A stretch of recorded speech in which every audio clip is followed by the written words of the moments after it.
നമസ്കാരം, എല്ലാ പ്രേക്ഷകർക്കും സ്വാഗതം. നമ്മൾ ചായയൊക്കെ കുടിച്ച് വൈകിട്ടിരിക്കുന്ന സമയത്ത് ചർച്ച ചെയ്യപ്പെടുന്ന കാര്യങ്ങളാണ് കടുപ്പം കുറച്ചിലൂടെ പ്രേക്ഷകരിലേക്ക് നമ്മൾ എത്തിക്കുന്നത്. വളരെ ലൈറ്റ് ആയിട്ടുള്ള കാര്യങ്ങൾ, പക്ഷേ നമ്മൾ സംസാരിക്കുന്ന വീടുകളിൽ ഓരോ ദിവസവും സംസാരിക്കുന്ന കാര്യങ്ങൾ.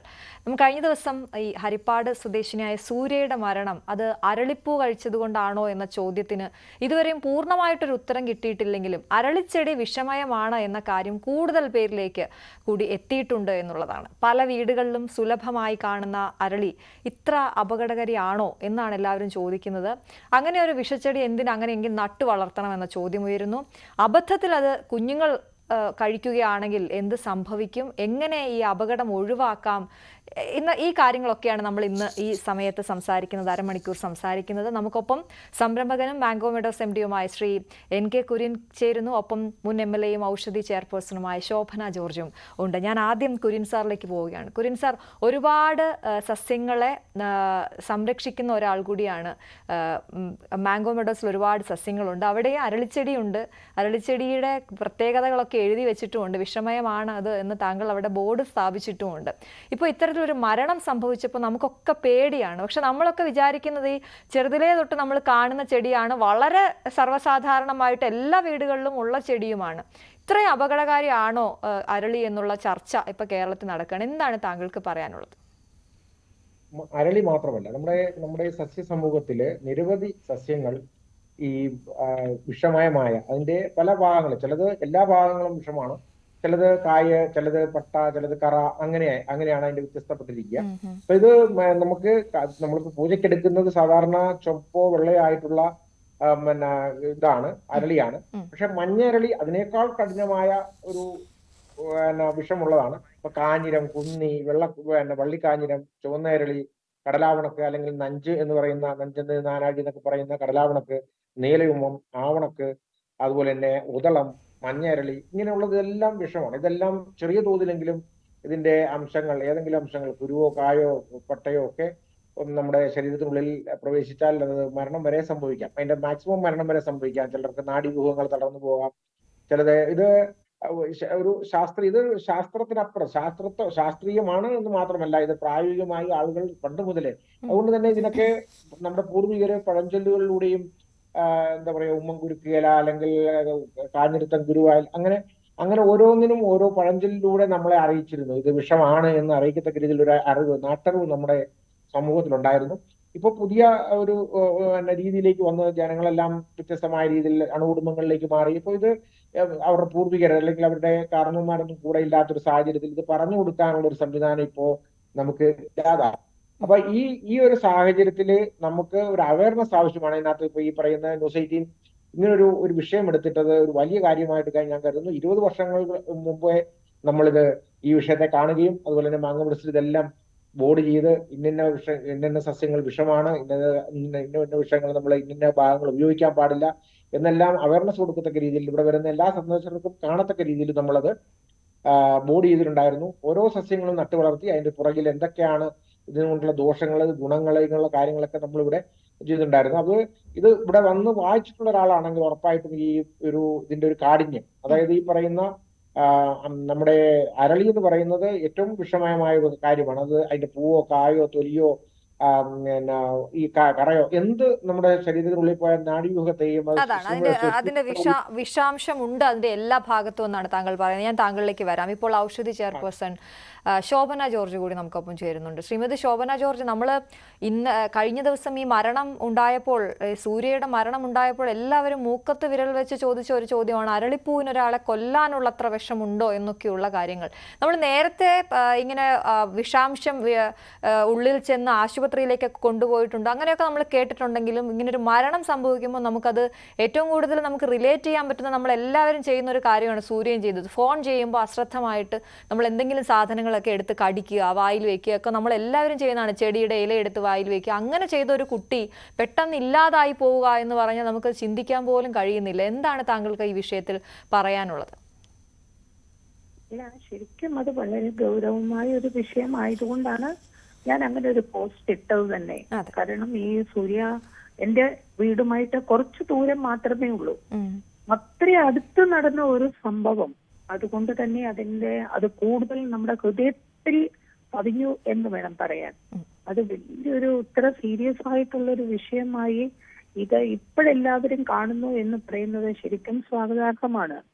ഇതിന് മുമ്പ് സംസാരിച്ചുകൊണ്ടിരുന്ന ആരാണെന്ന് എനിക്ക് കേൾക്കാൻ കഴിയുന്നില്ല. മാംഗോ മെഡോസിന്റെ എം ഡി ആണ്. മാംഗോ മെഡോസ് എന്ന് പറയുന്ന സംരംഭത്തിന്റെ എം ഡി ആണ്. അദ്ദേഹം ഒരുപാട് ചെടികളൊക്കെ സംരക്ഷിക്കുന്നുണ്ട്. NK കുര്യൻ.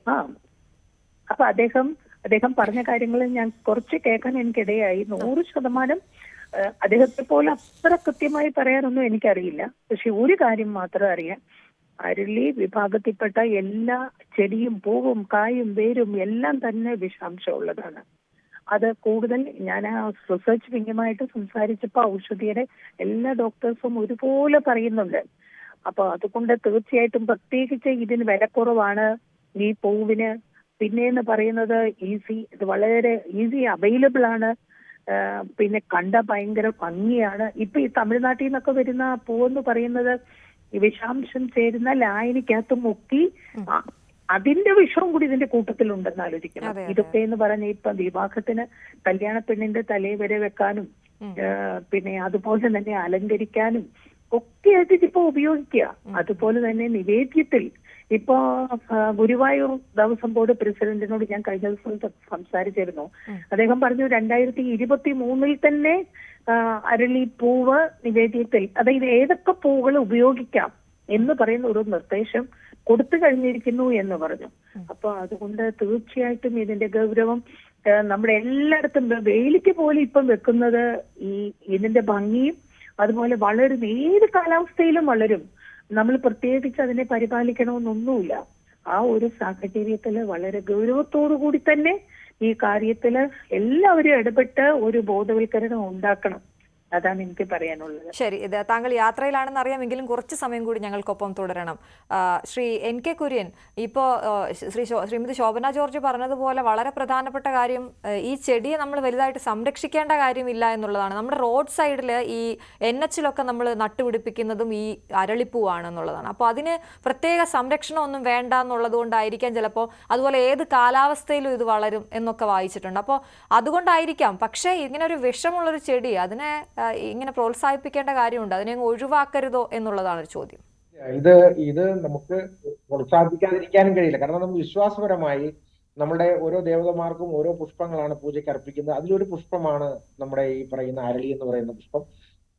അരളിപ്പൂ ഇല്ലാതെ പൂജ പൂർത്തിയാവുകയില്ല. അപ്പൊ പൂജയ്ക്ക് ആവശ്യമായ അമ്പലങ്ങളിലും ക്ഷേത്രങ്ങളിലൊക്കെ പൂജയ്ക്ക് ആവശ്യമായ ഒരു പൂവ് കൂടിയാണ് അരളി. അരളി ആവശ്യമാണ്. അത് അമ്പലങ്ങളുടെ പരിസരങ്ങളിലും ഒക്കെ, നേരത്തെ അമ്പലങ്ങളുടെ പരിസരങ്ങളിൽ നിന്നൊക്കെ പൂജാരിയോ അല്ലെങ്കിൽ സഹായിയോ ഒക്കെ പറിച്ചു കൊണ്ടുവന്ന് പൂജയ്ക്കായി കൊണ്ടുവരുന്ന രീതിയായിരുന്നു. ഇപ്പൊ നമ്മുടെ അമ്പലങ്ങളുടെ പരിസരങ്ങളിലൊന്നും ഇങ്ങനെയുള്ള സസ്യങ്ങളൊക്കെ റബ്ബറോ മറ്റു കാര്യങ്ങളോ ഒക്കെ വന്നതോടുകൂടി ഈ പൂച്ചെടികൾ ഇല്ലാതായതോടുകൂടി അല്ലെങ്കിൽ മറ്റു സസ്യങ്ങൾ ഇല്ലാതായതോടുകൂടി അവരത് പുറത്തുനിന്ന് കൊണ്ടുവരുന്ന ഒരു അവസ്ഥയാണ്. ഇപ്പൊ ഞാനിപ്പോ ഈ നാഷണൽ ഹൈവേയായിട്ട് ബന്ധപ്പെട്ട് ഞാനിപ്പോ നാഷണൽ ഹൈവേ കൂടെ പോകുമ്പോൾ ഞാൻ അത്ഭുതപ്പെട്ടിട്ടുണ്ട്. കാരണം അരളി, വെള്ള അരളി, വെള്ളപ്പൂള്ള അരളി, അതുപോലെ തന്നെ ചുവന്ന അരളി, മഞ്ഞ അരളി, ഇതെല്ലാമാണ് ശരിക്കും നമ്മൾ ഇവിടെ നിന്ന് പോകുമ്പോൾ അങ്കമാലി കഴിഞ്ഞാൽ തൃശ്ശൂർക്ക് അല്ലെങ്കിൽ ആ റൂട്ടിൽ പോകുമ്പോഴെല്ലാം കാണുന്നത് കൂടുതലും അരളിയാണ്.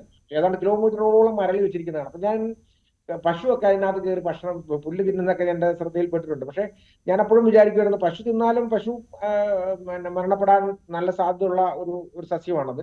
അപ്പോൾ ഇത് എനിക്ക് തോന്നുന്നത് PWDക്ക് അതിനെപ്പറ്റി നല്ല ധാരണ ഉണ്ടായിരുന്നില്ല. ഇതിപ്പോ ഇവിടെ മാത്രമല്ല കേട്ടോ, ദുബായിലെ ഗാർഡനുകളിലും റോഡ് സൈഡിലൊക്കെ ഞാൻ അരളി വെച്ച് പിടിപ്പിച്ചിരിക്കുന്നത് കണ്ടിട്ടുണ്ട്.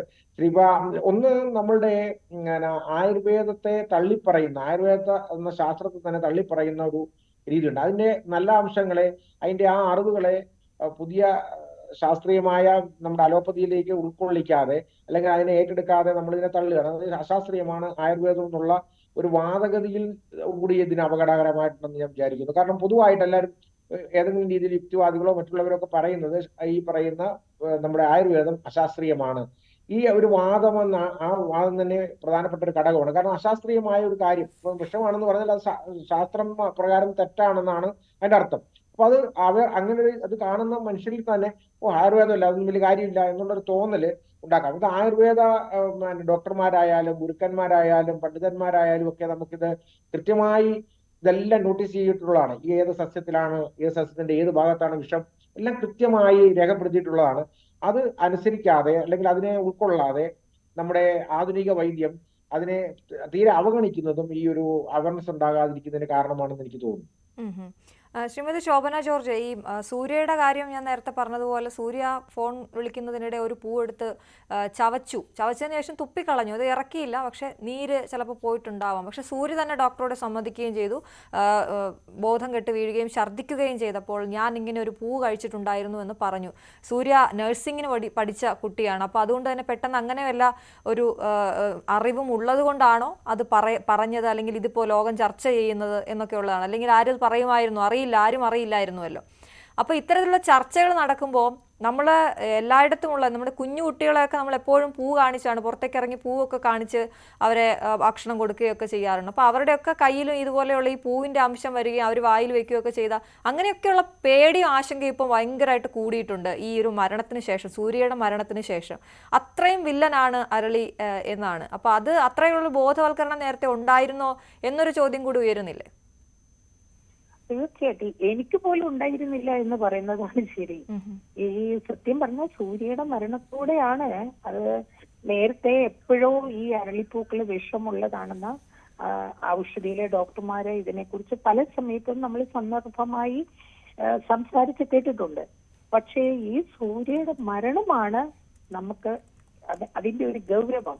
ഇപ്പൊ തന്നെ ഈ സ്കൂളുകളിൽ, ഞാനിപ്പോ ഈ യാത്രകളിൽ പോകുമ്പോഴൊക്കെ കാണുകയാണ്, സ്കൂളുകളിൽ നഴ്സറി കുട്ടികൾ പഠിക്കുന്ന സ്കൂളുകളിൽ പോലും ഈ അരളിയുടെ ചെടി പൂത്തു നിൽക്കുന്നു. എനിക്ക് സത്യം പറഞ്ഞാല് എനിക്ക് അവിടെ ഇറങ്ങി അവരോട് പറയണമെന്ന് തോന്നി. അത്ര ഗൗരവമുണ്ട്. ഇനിയും ഒരു സൂര്യൻ കൂടെ നമുക്ക് സംഭവിക്കാൻ പാടില്ല. ഇപ്പൊ പറഞ്ഞതുപോലെ തന്നെ ഇതൊരു നേഴ്സ് ആയതുകൊണ്ടും ഈ കുട്ടിക്ക് ഇതിനെക്കുറിച്ച് അറിവുള്ളത് കൊണ്ടുമാണ് അത് കൃത്യമായിട്ട് പറഞ്ഞത്. അല്ലെങ്കിൽ ഒരു സൈലന്റ് അറ്റാക്ക് ആയിട്ട് മാത്രം ഇത് അവസാനിച്ചു പോകുമായിരുന്നു. ഇതുപോലെ എത്ര സംഭവങ്ങൾ ഉണ്ടായിട്ടുണ്ടെന്ന് നമുക്ക് അറിയത്ത് പോലുമില്ല. ഇതിന്റെ ഗൗരവം എന്ന് പറയുന്നത് ഇപ്പം കണ്ടില്ലേ, നഴ്സറിയിലൊക്കെ ഒരുപാട് ചെടികളുണ്ട്. ഇപ്പൊ ഈ നമ്മുടെ വീടിനകത്ത് വളർത്തുന്ന ചെടിയായിട്ട് പറയുന്ന വാഴച്ചെടിയോ അങ്ങനെ എന്താണ് അതിന് പറയുന്നതെന്ന് എനിക്കറിഞ്ഞൂടാ. അതിലൊക്കെ എന്ന് പറഞ്ഞാൽ അതൊക്കെ ഭയങ്കര വിഷാംശമുള്ള ചെടികളാണ്. പക്ഷെ അതിനൊക്കെ ഉള്ളൊരു കുഴപ്പമില്ലായ്മയെന്ന് പറയുന്നത് അത് പൂവോ നമ്മളെ അട്രാക്ട് ചെയ്യത്തില്ല. അവിടെ ഒരു ചെടി അകത്ത് വെച്ചാൽ അത് അവിടെ നിൽക്കും. അതേ ഉള്ളാനും പറിക്കാനും ഒന്നും നമ്മൾ പോകത്തില്ല. പക്ഷെ അരളിയുടെ കാര്യത്തിൽ അതല്ല. അതിനൊരു അട്രാക്ഷൻ ഉണ്ട്. നമുക്കതിനെ ഒന്ന് പറിക്കോ, അത് തലയെ വെക്കാനോ അല്ലെങ്കിൽ അത് നുള്ളി കയ്യിലെടുക്കാനോ ഒക്കെ തോന്നുന്ന ഒരു ഭംഗി അതിനുണ്ട്. എല്ലായിടത്തും ഉണ്ട് താനും. അതുകൊണ്ടാണ് ഇത് ഇത്രയും ഗൗരവത്തോടു കൂടി ഇത് തീർച്ചയായിട്ടും ഈ ചെടി നശിപ്പിക്കണം എന്ന് തന്നെയാണ് എന്റെ അഭിപ്രായം. അത് വളരെ പ്രധാനപ്പെട്ട ഒരു കാര്യമാണ് താങ്കൾ പറഞ്ഞത്. അതെ. ഡോക്ടർ അജയൻ കൂടി നമുക്കൊപ്പം ചേരുന്നുണ്ട് ഈ ചർച്ചയിൽ. ഡോക്ടർ അജയൻ, ഇപ്പോ 2 ദിവസമായിട്ട് ഈ അരളിപ്പൂ ഇത്രയും വില്ലനാണോ എന്നുള്ള ചർച്ചകൾ വളരെ സജീവമായിട്ട് നടക്കുകയാണ്. പക്ഷെ ആർക്കും അതിനകത്ത് കൃത്യമായിട്ടുള്ള, അതായത് ഇപ്പോൾ സൂര്യയുടെ മരണം ഈ അരളിപ്പൂ കൊണ്ടാണോ എന്നുള്ള കാര്യത്തിൽ ഉറപ്പില്ല.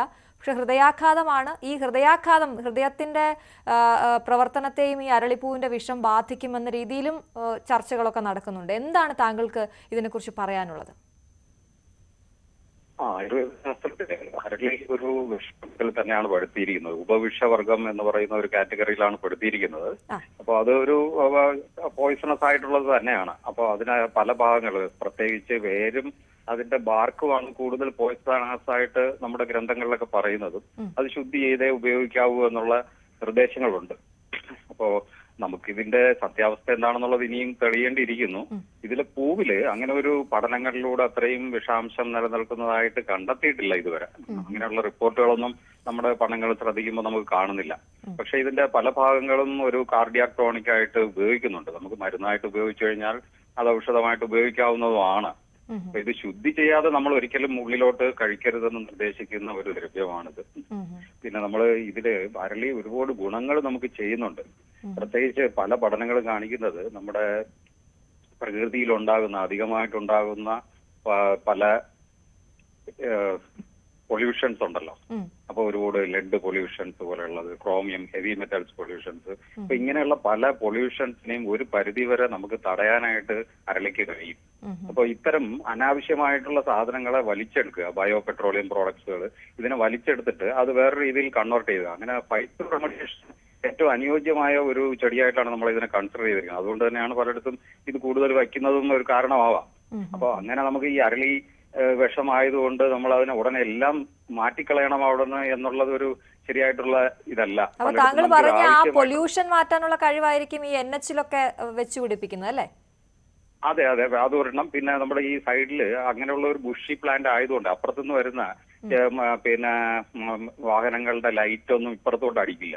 അങ്ങനെ ഒരു അപ്പൊ ഇത് എവർഗ്രീൻ ആയിട്ട് എപ്പോഴും നിൽക്കും.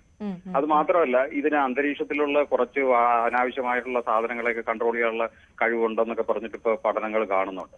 അപ്പൊ അത്തരത്തില് ഒരു പരിസ്ഥിതിക്ക് അനുകൂലമായിട്ടുള്ള ഒരു ചെടിയാണ്. പിന്നെ പലതരത്തിലുള്ള ചിത്രശലഭങ്ങളുടെയും ലാർവൽ പ്ലാന്റ് ആണിത്.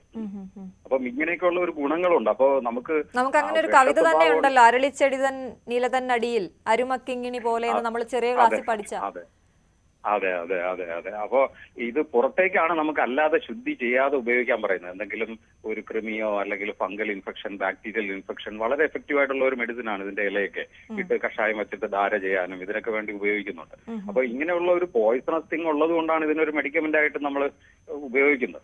പക്ഷെ ഉള്ളിലോട്ട് ഉപയോഗിക്കുമ്പോൾ എപ്പോഴും നമ്മൾ ഇത്തരത്തിൽ പ്യൂരിഫൈ ചെയ്തിട്ട് വേണം ഉപയോഗിക്കുക എന്നുള്ളതാണ്. പിന്നെ ഈ പൂക്കളുടെ സംബന്ധിച്ചോളം അതൊരു ഡീറ്റെയിൽ ആയിട്ടുള്ള പഠനം ആവശ്യമാണ്. അതിൽ അത്രയ്ക്ക് ഈ കാർഡിയോ ടോണിക് ആക്ടിവിറ്റിയോ അല്ലെങ്കിൽ കാർഡിയാക് ഗ്ലൈക്കോസൈഡ്സ് ആയിട്ടുള്ള പൊട്ടന്റ് പോയിസണസ് കെമിക്കൽസ് ഉണ്ടോ ഇല്ലയോ എന്നൊക്കെ ഉള്ളത് നമ്മൾ ഇനി പഠനം ചെയ്ത് കണ്ടുപിടിക്കേണ്ട ഒരു കാര്യം കൂടെ ഇതിനകത്ത് ഉണ്ട് എന്നുള്ളതാണ് തോന്നുന്നത്. ഓക്കെ, താങ്കൾ ഒന്ന് തുടരണം. എനിക്ക് ഇനിയും കുറച്ചുകൂടി ഇക്കാര്യത്തിൽ ഒരു ആളുകൾക്ക് ചോദിക്കാനുള്ള അവരുടെ ചോദ്യങ്ങൾ എനിക്ക് താങ്കളോടും ചോദിക്കാനുണ്ട്. ശ്രീ NK കുര്യനും താങ്കളും തുടരണം. ശോഭന ജോർജ് മാഡവും താങ്കളും ഉണ്ടെന്ന് ഞാൻ വിചാരിക്കുന്നു. വളരെ വേഗം തിരിച്ചെത്താം ഒരു ചെറിയ ഇടവേളയ്ക്ക് ശേഷം.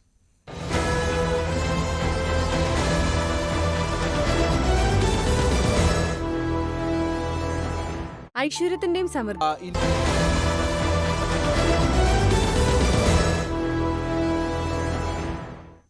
ആളെ കൊല്ലുമോ അരളിച്ചെടി എന്നുള്ളതായിരുന്നു നമ്മുടെ ചർച്ച. നമ്മുടെ അതിഥികൾ തുടരുന്നുണ്ട്. ഡോക്ടർ അജയൻ, താങ്കൾ സംസാരിച്ചുകൊണ്ടിരിക്കുകയായിരുന്നു. ഈ അരളിച്ചെടിയുടെ പൂവിന് വലിയ പ്രശ്നമില്ല എന്നാണോ താങ്കൾ നേരത്തെ പറഞ്ഞതിൻ്റെ ഒരു അർത്ഥം? ഈ അത് ശുദ്ധീകരിച്ച് ഉപയോഗിക്കുക എന്ന് പറയുമ്പോൾ അതുകൊണ്ട് അർത്ഥമാക്കുന്നത് എന്താണ്?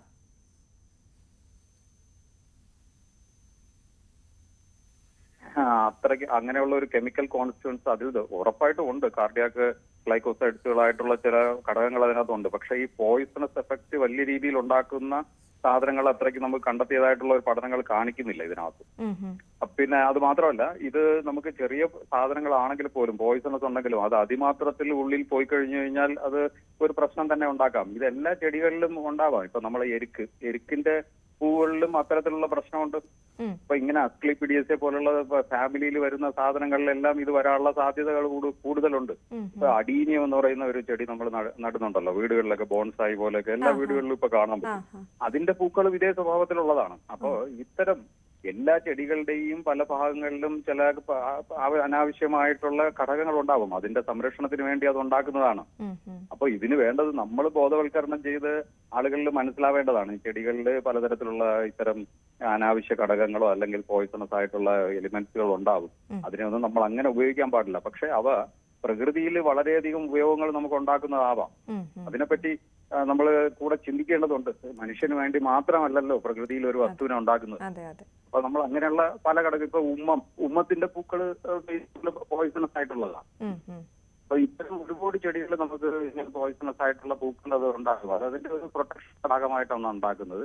ഇവിടെയും നമുക്ക് അങ്ങനെ ഈ പൂക്കളിലുള്ള പഠനങ്ങൾ അധികം കാണുന്നില്ല. അത് ഇത്ര ശതമാനത്തിലാണ് ഇത് ഇങ്ങനെ ഒരു പോയിസണസ് എഫക്ട് ഉണ്ടാക്കുന്നതെന്നും അത് ഹാർട്ടിനെ ബാധിക്കുന്നതെന്നുള്ളത് കാണുന്നില്ല. ഒരു ഭാഗങ്ങളിലും ആയുർവേദ ശാസ്ത്രങ്ങളിൽ ഈ പൂ അങ്ങനെ ഉള്ളിലോട്ട് കഴിക്കാനായിട്ട് പറയപ്പെടുന്നില്ല. അതെല്ലാം കൂടുതൽ പുറത്തേക്കുള്ള ഇതാണ്. പിന്നെ വേര് ഇതുപോലെയുള്ള ഉപയോഗിക്കുമ്പോഴത്തേക്ക് നമ്മൾ ശുദ്ധി ചെയ്ത് ഉപയോഗിക്കണമെന്ന് പ്രത്യേകം നിർദ്ദേശിക്കപ്പെടുന്നുണ്ട്. ശരി ശരി, താങ്കൾ തുടരുക. ഞാൻ ശ്രീ NK കുര്യനിലേക്ക് പോവുകയാണ്. ശ്രീ NK കുര്യൻ, ഇപ്പോൾ ഡോക്ടർ അജയൻ പറഞ്ഞതുപോലെ ഇതിനെ അങ്ങ് പാടെ അങ്ങ് നശിപ്പിച്ച് കളയാനും പറ്റില്ല. കാരണം അത് ഉപകാരം കൂടിയുള്ള ചെടിയാണ് എന്ന് അദ്ദേഹം പറയുന്നു. ഇപ്പോൾ ഈ പൊല്യൂഷൻ നമ്മൾ ഈ റോഡ് സൈഡിൽ എന്തുകൊണ്ട് നടന്നു എന്നൊക്കെ ഉള്ളതിന് ഉത്തരം അദ്ദേഹത്തിന്റെ വാക്കുകളിൽ ഉണ്ടായിരുന്നു. നമ്മൾ ഏറ്റവും കൂടുതൽ മലയാളികൾ പേടിക്കുന്ന, താങ്കൾ നേരത്തെ പറഞ്ഞതുപോലെ നമ്മൾ ഈ നിവേദ്യത്തിലൊക്കെ നമ്മൾ കണ്ടിട്ടുള്ളതാണ് ഈ ചെടി. നമ്മളെപ്പോഴും കാണുന്നതാണ്. നേരത്തെ ശോഭനാമാൻ പറഞ്ഞതുപോലെ അലങ്കാര ചെടിയായിട്ട് ഉപയോഗിക്കുന്നു. ഇത് ഭക്ഷ്യയോഗ്യമല്ല എന്നുള്ള അറിവ് നമുക്കുണ്ടെങ്കിൽ പ്രശ്നമില്ല എന്നുള്ളതാണോ? അതെ അതെ, ഡോക്ടർ പറഞ്ഞത് കറക്റ്റാണ്. അതിനകത്ത് പൂവിന്റെ കാര്യത്തില് ചില സംശയങ്ങൾ നിലനിൽക്കുന്നുണ്ട്. എങ്കിലും ഇലയിൽ അതുപോലെ തന്നെ നമ്മുടെ അതിന്റെ വേര്, പട്ട, വിത്ത് ഇതിലൊക്കെ നല്ല രീതിയിൽ വിഷാംശം അടങ്ങിയിട്ടുണ്ട്. പ്രധാനമായും നിരിയോഡോറിനും കരാബിനും എന്ന 2 ഘടകങ്ങളാണ് ഇതിനകത്ത് വിഷം. അത് ഹൃദയത്തെ സാരമായി ബാധിക്കും, സുഷുമ്നാഖണ്ഡത്തെ ബാധിക്കും, അതുപോലെ തന്നെ ശ്വാസത്തെ നമുക്ക് അല്ലെങ്കിൽ അങ്ങനെ. അതുപോലെ തന്നെ ഇത് ഔഷധമായിട്ട് നമ്മുടെ ത്വക്ക് രോഗങ്ങൾക്ക്, ഹൃദയ രോഗങ്ങൾക്കൊക്കെ ഇത് ഔഷധമായി ഉപയോഗിക്കുന്നു.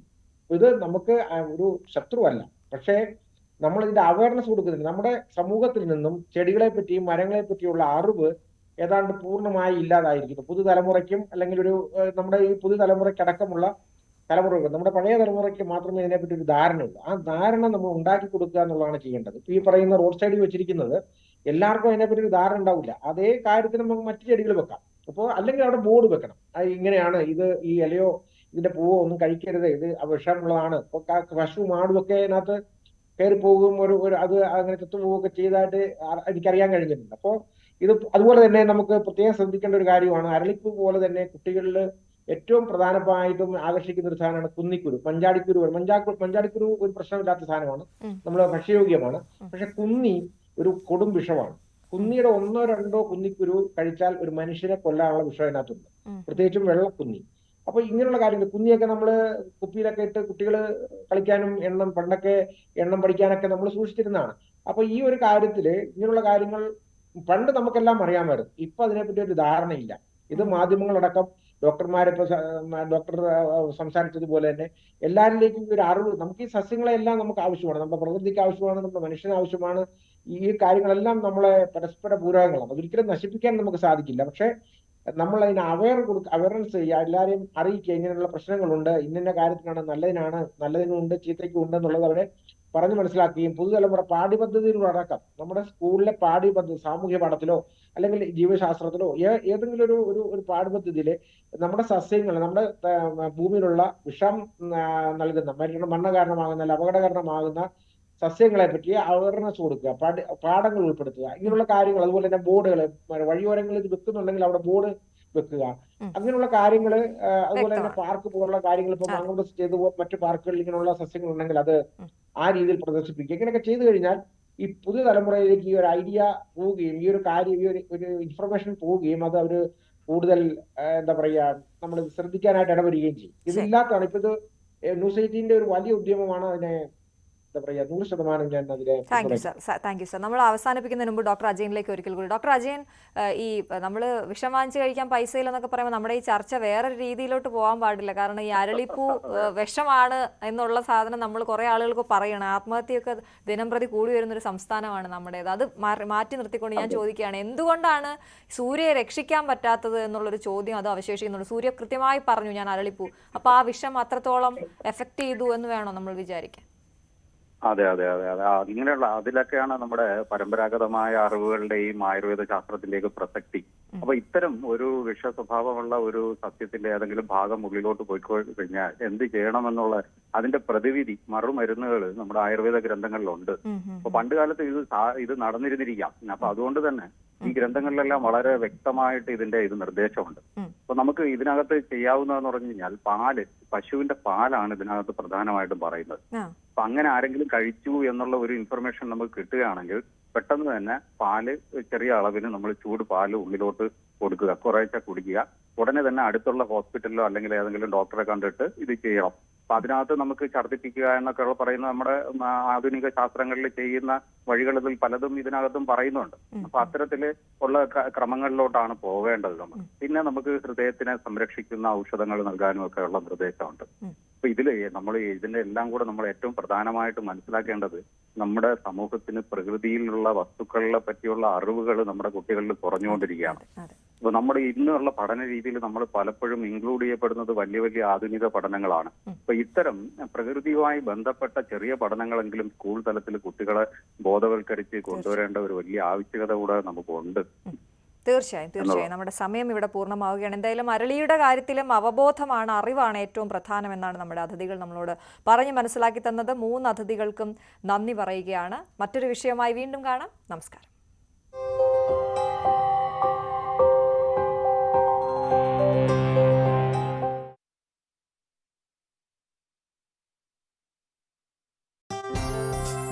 സമർപ്പണം